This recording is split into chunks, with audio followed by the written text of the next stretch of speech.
बच्चों, मैं हूं आपकी नेहा दी, लेके आई हूं लाइन्स एंड एंगल के एनसीईआरटी के कुछ क्वेश्चंस। तो आज हम 5.1 करेंगे। करते हुए हम थोड़ा थोड़ा टॉपिक रिवाइज भी करेंगे। जिन्होंने वीडियो नहीं देखी है, इससे पहले वाली वीडियो प्लीज मेरी देख के देखिए कि कौन सा एंगल क्या होता है।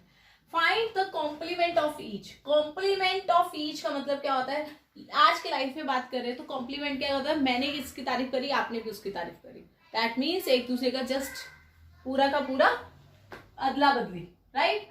तो कॉम्प्लीमेंट का मतलब क्या होता है? अगर दो एंगल है, लेट इज ए और बी, दोनों का सम कितना होना चाहिए? 90 डिग्री। तो कॉम्प्लीमेंट का मतलब होता है दो सम का एंगल कितना होना चाहिए? 90। वो कहता है find the complement of each. वो कहता है एक एक एंगल हमें दिया हुआ है, दूसरा दूसरा एंगल हमें निकालना है।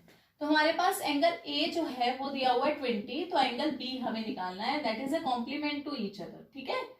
तो हमें पता है 20 प्लस एक्स कितना होगा? 90 डिग्री, राइट। तो x कितना होगा? 90 माइनस 20, 70 डिग्री। इसी तरह इसी क्वेश्चन को देखो, कॉम्प्लीमेंट ही निकालने हैं, बार बार क्या बोला हुआ है? कॉम्प्लीमेंट निकालना है। तो वन एंगल इज 60 डिग्री, अगला एंगल हमें निकालना है, that is a complement angle. Sum कितना होना चाहिए? 90। तो 90 माइनस 63 कितना हुआ? Is 7 and 27 degree. इसी तरह थर्ड में देखें, कॉम्प्लीमेंट अगर निकालना है तो एक एंगल है 57 डिग्री, अगर हमें निकालना है तो सम कितना होगा? 90। तो 90 माइनस 57, ये कितना होगा? 3 एंड 3, 33 डिग्री। आई होप आप लोगों को क्लियर होगा। बस ये कॉन्सेप्ट याद होना चाहिए, दो एंगल का सम कितना होना चाहिए? 90 in case of complement. But in the case of supplement, supplement में क्या होता है? दो एंगल का सम कितना होता है? 180 डिग्री, राइट। तो एक एंगल अगर 105 है तो दूसरा एंगल कैसे निकालेंगे? 180 से माइनस करके, दैट इज 180 माइनस 105। तो इसको माइनस किया तो ये कितना आया हमारे पास? 75 डिग्री। इसी तरह आई होप आप लोग ये एंगल भी निकालेंगे, 180 माइनस 87। और इसका आंसर आप खुद बताएंगे कमेंट बॉक्स में लिख के। इसका आंसर मैं कर रही हूँ, दोनों को सब्ट्रैक्ट किया तो ये आया 3, देन 17 में से 8 गए, दिस 93, ठीक है। तो ये है complement and supplement question. Next question करते हैं। हम क्वेश्चन देखेंगे fourth, find the angle which is equal to his complement. एक ऐसा एंगल बताओ जो अपने ही कॉम्प्लीमेंट के इक्वल है। कॉम्प्लीमेंट का मतलब क्या होता है कि दोनों का सम क्या होना चाहिए? 90 डिग्री। मतलब हमें एक ऐसा एंगल बताना है जो अपने ही कॉम्प्लीमेंट के इक्वल भी है। दैट मीन्स 90 का मतलब दो एंगल, एक x और उसका जो कॉम्प्लीमेंट है वो भी x ही होना चाहिए, उनका सम कितना होना चाहिए? 90 degree. Find the angle which is equal to his complement. मतलब ये हो गया एक एंगल a और ये एंगल हो गया b, और ये दोनों एंगल क्या है? कॉम्प्लीमेंट। मतलब दोनों का सम क्या है? 90, और दोनों बराबर आने चाहिए। तो x कितना आ गया? दोनों का हाफ, 45 डिग्री। इसका मतलब 45 डिग्री एक ऐसा एंगल है जो अपने ही कॉम्प्लीमेंट के इक्वल है, मतलब दोनों का हाफ करके। Same question, find the angle which is equal to his supplement. मतलब इसमें जो है सप्लीमेंट दिया हुआ है और इक्वल दिया हुआ है, तो सप्लीमेंट का मतलब क्या होता है? 180। ये भी x, ये भी x, 180। x प्लस x क्या होता है? 2x equal to 180। x की वैल्यू कितनी आ गई? 90।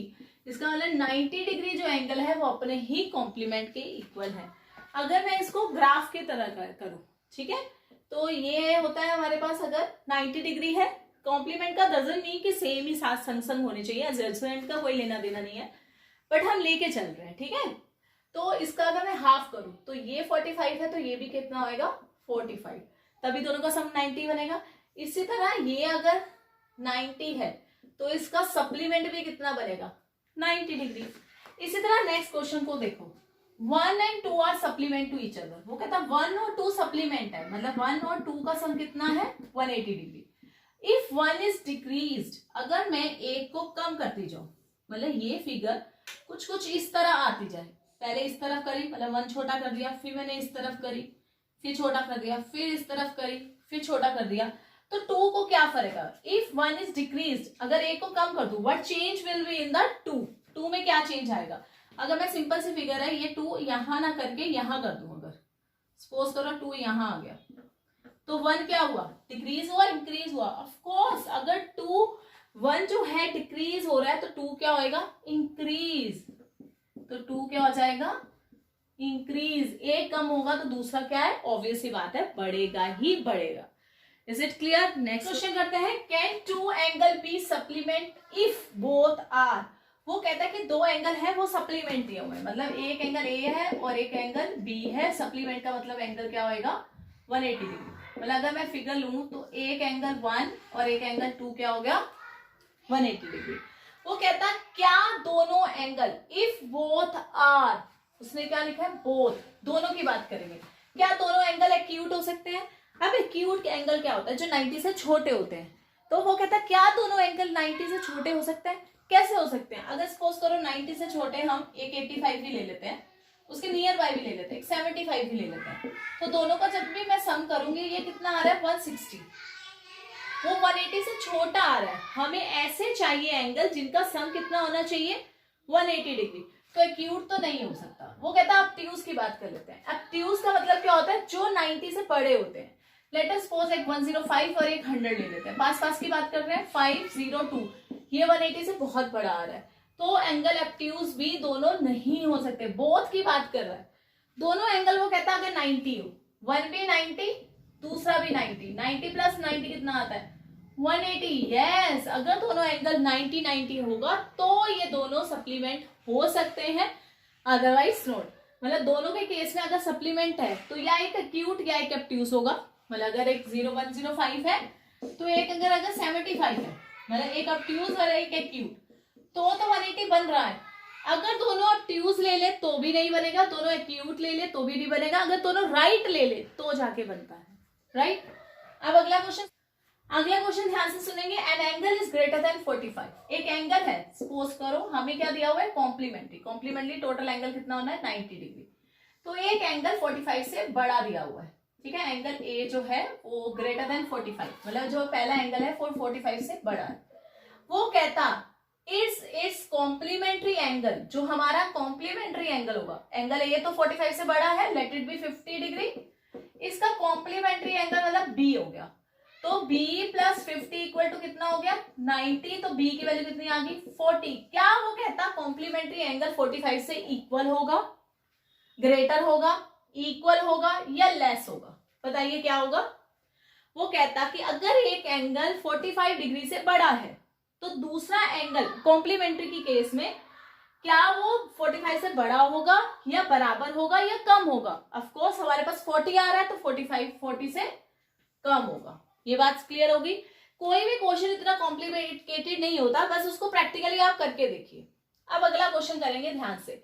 अगला क्वेश्चन क्या है? आई होप आप साथ साथ में समझते जा रहे हैं। 1 वर्ड के आंसर है, लेकिन समझना बहुत जरूरी है। इस क्वेश्चन को ध्यान से देखेंगे। Is 1 is adjacent to 2। Adjacent का मतलब क्या होता है? जो साथ साथ होता है, that is a common vertex and common point. तो 1 और 2, 1 और 2, 1 और 2 का मतलब क्या हो गया? AOC और COE। AOC और AO में क्या है? O कॉमन, OC क्या हो गया? कॉमन। तो कॉमन वर्टेक्स भी आ गया और क्या हो गया? Common line. एक चीज और देखते हो चाहिए, जो दूसरी टर्म्स है, दैट इज जो एडजेसेंट साइड्स हैं, वो दोनों ऑपोजिट डायरेक्शन में होनी चाहिए। ये नहीं एक साइड पे हो, तो ये एडजेसेंट है, ठीक है। रूल लागू कर रहा है। सेकंड है AOC और AOE। AOC और AOE, इसको ध्यान से देखेंगे। देखो इसमें भी एक कॉमन पॉइंट आ रहा है O, AOC में O आ रहा है, AOE में भी O आ रहा है, OA दोनों में आ रहा है, ठीक है। तो पहली कंडीशन तो एडजेसेंट की वो लागू कर रहा है, that is a common vertex in the common line. But third point मैंने कहा था, जो एडजेसेंट साइड्स है, दैट इज इसका OC और OE दोनों ऑपोजिट डायरेक्शन में होने चाहिए OA के, लेकिन दोनों क्या है? इनका सेम डायरेक्शन। जैसे अगर पहले केस में देखेंगे तो AOC और OCE, तो OC अगर कॉमन है तो OC के इधर OA आ रहा है और इस साइड OE आ रहा है, लेकिन इस केस में OC और OE दोनों सेम साइड पे आ रहे हैं, तो ये एडजेसेंट नहीं है, ये एडजेसेंट है। एक और क्वेश्चन करेंगे, COE और EOD। COE और EOD अगर हम ध्यान से देखेंगे, हमारे पास एक स्ट्रेट लाइन बन रही है। स्ट्रेट लाइन का मतलब क्या होता है? Linear pair. लीनियर पेयर का मतलब क्या होता है? जिनका सम कितना हो? 180 degree. Yes, it is a linear pair. Third है BOD और DOA। सप्लीमेंट का मतलब क्या क्या होता है? सम 180 डिग्री। तो हमारे पास क्या है? BOD और DOA, ये भी क्या है? एक स्ट्रेट लाइन। तो yes, it is a straight line. Vertical opposite का मतलब क्या होता है, एक एंगल 1 एक एंगल 2, वही लाइन जो स्ट्रेट आ रही है वो इधर भी आ रही है, दोनों के बीच का एंगल आमने सामने, तो 1 और 4 ऑपोजिट है, yes it is opposite. I hope अगर को क्लियर हुआ होगा। कुछ क्वेश्चन और करते हैं। यस अब अगले क्वेश्चन में क्या है, in the following 1 and 2 are the adjacent, वो कहता है एडजेसेंट तो है, अब हमें बताना है क्यों, वाई। तो एडजेसेंट की हमारे पास 3 कंडीशन है, 1 कॉमन वर्टेक्स,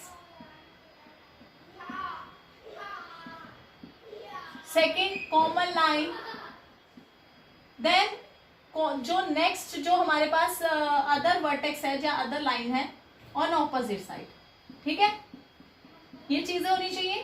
तो 1 और 2 की बात करेंगे, पहले हम इसे नाम दे देंगे A O B C D, right. तो हम सबसे पहले देखेंगे ए बी सी और B C D in following question adjacent to 1 and 2, Y.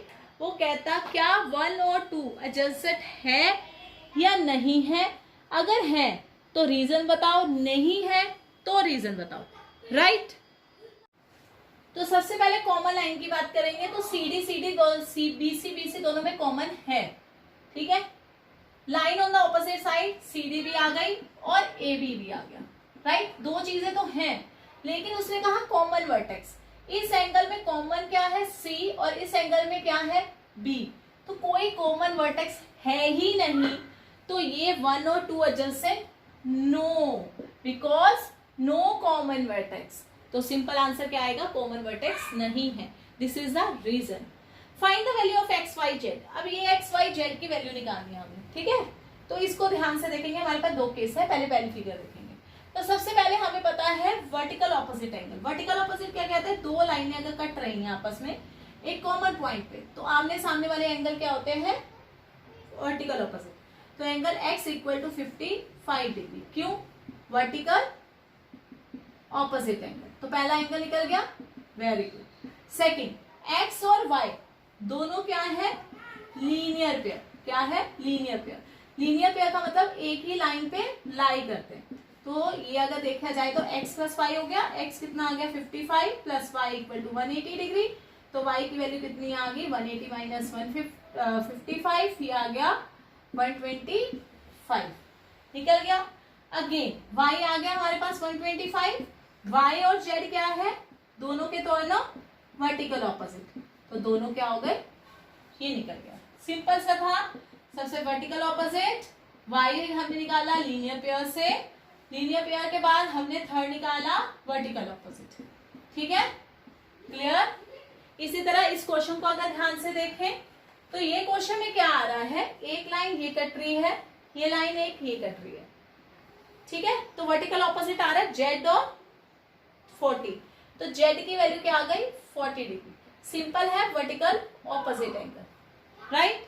उसके बाद क्या आता है, ये एंगल तो निकल गया। अब हमें पता है 40x और 25 तीनों के तीनों क्या है, लीनियर पेयर, तो 40 प्लस x प्लस 25 कितना आएगा 180 डिग्री, क्योंकि क्या है लीनियर पेयर। तो इधर वाले प्लस उधर जाके क्या आएंगे सब्ट्रैक्ट, तो x की वैल्यू क्या आ जाएगी 180 माइनस 65, तो ये आ गया 115, तो ये 115 आ गया। अगेन x इक्वल टू क्या आ जाएगा 5, वर्टिकल ऑपोजिट एंगल, तो y की वैल्यू क्या आ जाएगी 115 डिग्री। तो सबसे पहले वर्टिकल ऑपोजिट से निकाला, देन लीनियर पेयर, सिंपल, हमें 2 ही कॉन्सेप्ट पता थे, उनको यूज किया, क्वेश्चन कर लिया। इसके साथ के कोई भी क्वेश्चन आ जाए, it's very easy concept. I hope आप लोगों को इस साथ के क्वेश्चन समझ आ गए होंगे। मिलते हैं नेक्स्ट टॉपिक पे, तब तक बाय बाय।